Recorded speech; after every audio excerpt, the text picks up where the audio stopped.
అన్నా క్యాంటీన్లు అనేది పెట్టడం జరిగింది. అయితే ఈ అన్నా క్యాంటీన్లు వైసీపీ ప్రభుత్వం వచ్చిన వెంటనే రాష్ట్ర వ్యాప్తంగా మూసేశారు.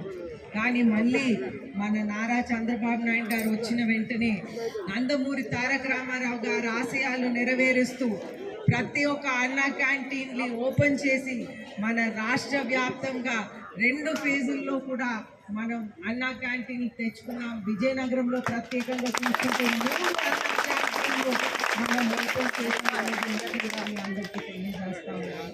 చూస్తుంటే మనం ఒక్కొక్క అన్నా క్యాంటీన్కి 250 మంది సుమారు ఒక్కొక్క పూటకి భోజనం చేస్తున్నారు.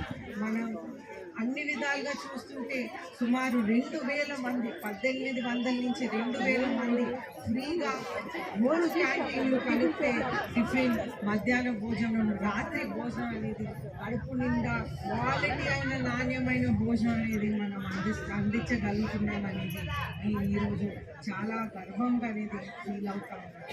అలాగే మనం ఎన్ఆర్జీఎస్ ద్వారా మండలంలో రోడ్స్ చేస్తున్నాం. అలాగే మున్సిపాలిటీ ద్వారా మనం రోడ్స్, డ్రైన్స్ అవనివ్వండి, కాలువలు అవనివ్వండి, ఇవన్నీ కూడా మనం టౌన్లో కూడా మనం చేస్తూ వస్తూ ఉన్నాం. అదేవిధంగా మనం చూస్తుంటే ఎంతో డెవలప్మెంట్ అనేది మనం చేయగలుగుతున్నాం. మొన్న మనం సిఐఐ సమ్మిట్ ద్వారా మనం ఎన్నో ఒప్పందాలు చేసి అన్ని విధాల కంపెనీలు కూడా మనం వేరే రాష్ట్రాల నుంచి మన రాష్ట్రం నుంచి మన ఆంధ్రప్రదేశ్కి మనం తెచ్చుకొని ఒక ఉద్యోగ అవకాశ కల్పన అనేది మనం చేస్తాము.